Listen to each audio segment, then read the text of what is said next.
Ebanghelyo sa muli po magandang gabi po sa ating mga kapatid at mabawagan ng araw sa mga Espiritu. Sa gabi pong ito, mapalad po tayo sa ating pagpasalamat. Sa gabi pong ito ay muling pinapaalala sa atin yung mga bagay-bagay na hindi na dapat natin gawin. Ano po? Tulad po dun sa unang Ebanghelyo. Ano po? Kasi marami po sa ating mga tao, nang tayo po hindi pa kumikilala sa Panginoon at hindi pa tayo nakakarinig ng kanyang salita, naroon pa rin tayo sa ugali na mapag-alon. Yan po ay ugali ng wala kay Kristo. Pero nang dumating po ang Panginoon sa Kristo, ano po ba naganap ng Panginoon Kristo narito? Siya ba yung matol? Nalaman po natin ang nangyari ng sabi narito na siya ay nangdalhin sa kanyang isang babaeng nahuli sa pangalan niya. Ano po? Ang batas ng Moises, patayin ng babae, batuhin ang ismatay kasi nahuli sa pangalan niya. Ano po ginawa ng Panginoon? Sabi yung matol, anong ginawa ng Panginoon doon sa mga Parisino na lang? Yumuko sa lupa, ginuhit niya ang kanyang kamay sa lupa, pagtaas na niya doon sa matigala. Kung sino man sa inyo ang walang kasalanan, siya ang unang magbato. Meron bang bumato? Wala. Kasi lahat po ay magkasalanan. Anong ginawa ni Jesus? Babae, meron bang bumato sa iyo? Wala po. Gayon din, hindi kita inaatulan. Yumaon ka, huwag ka na magkasal. Yan po ang galing ng Panginoon. Kaya yung kukaya pagkatol, yung pagkatol na hindi pa nakakaroon na ba? Hindi pa nakakaroon ng Espiritu. Dito po sa ano. At dito po sa una pa rin po, dito po sa palawan sabi nga, yung kayamanan ng kabutan ng Diyos, ang dapat umakay sa pagsisisi.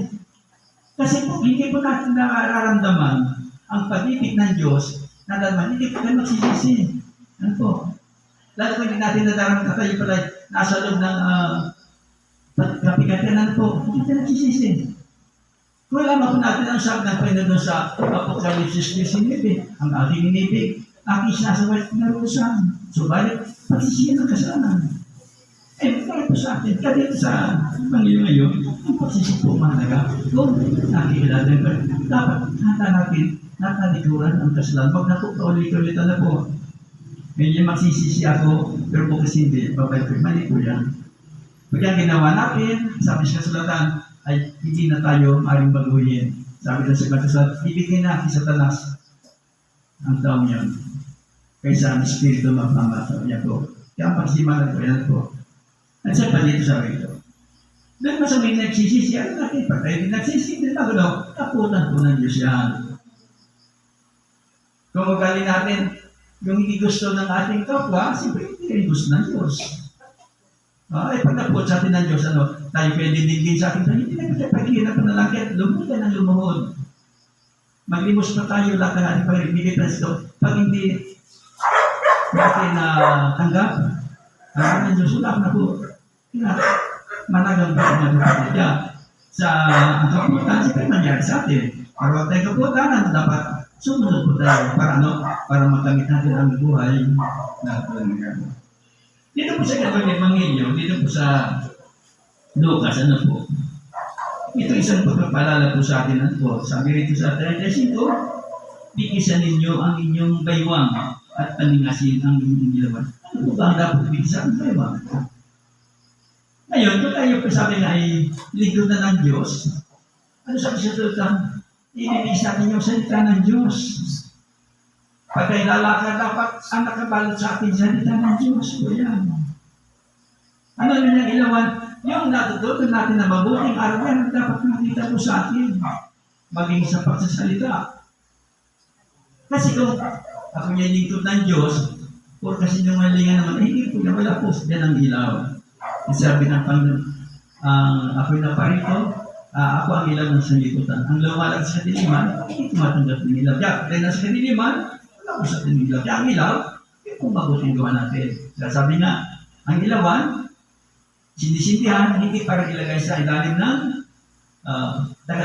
kundi dapat ang ilaw ilagay po sa gitna. Ano po ako? Dapat ang karamo, nagkiwala sa pamilya.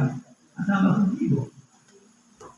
Mahilig sa komunidad, ang kararayan ko. Ba't nila sasabi? Pero kung ako, natatanggap sa libo ko, nakakadiklo, mamundo ko niya, kabubukan ng Diyos.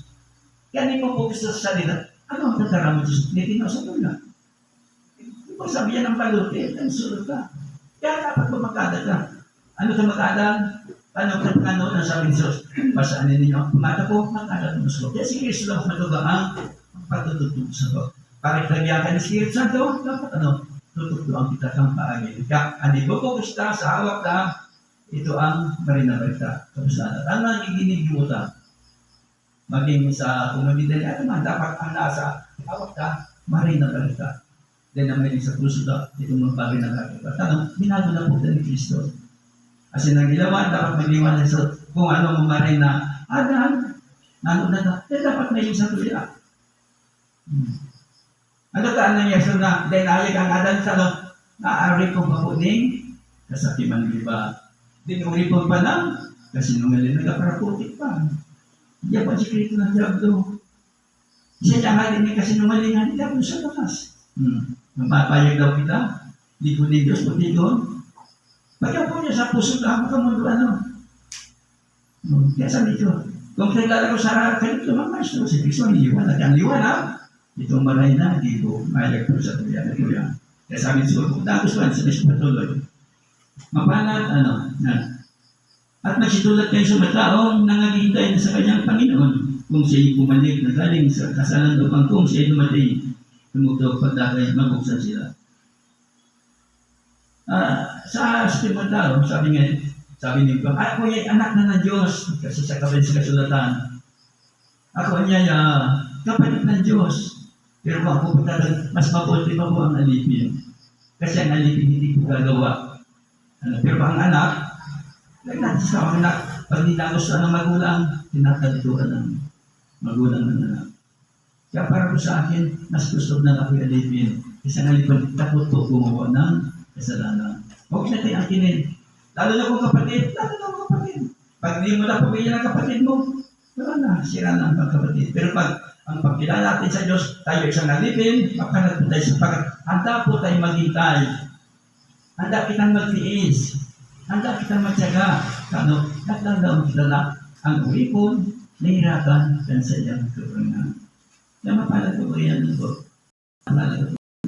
Mahal yung alipin na ito. Kung dumating ang Panginoon na nagpupuyat, katulad sabi ko sa inyo, siya ay magbibigay sa sarili, siya ay pupuin sa doon lalapit at paglilingkuran. Kaya sabi niya, kung tayo alipin, handa po kita magtis matugang. Nagtutukod kita, kung kita maliyaw mo yan, kita pakukusunan ng Diyos. Kaya kita kalat kita ng biyaya ng Diyos, natapos kayo na maabot siya. Iba po ito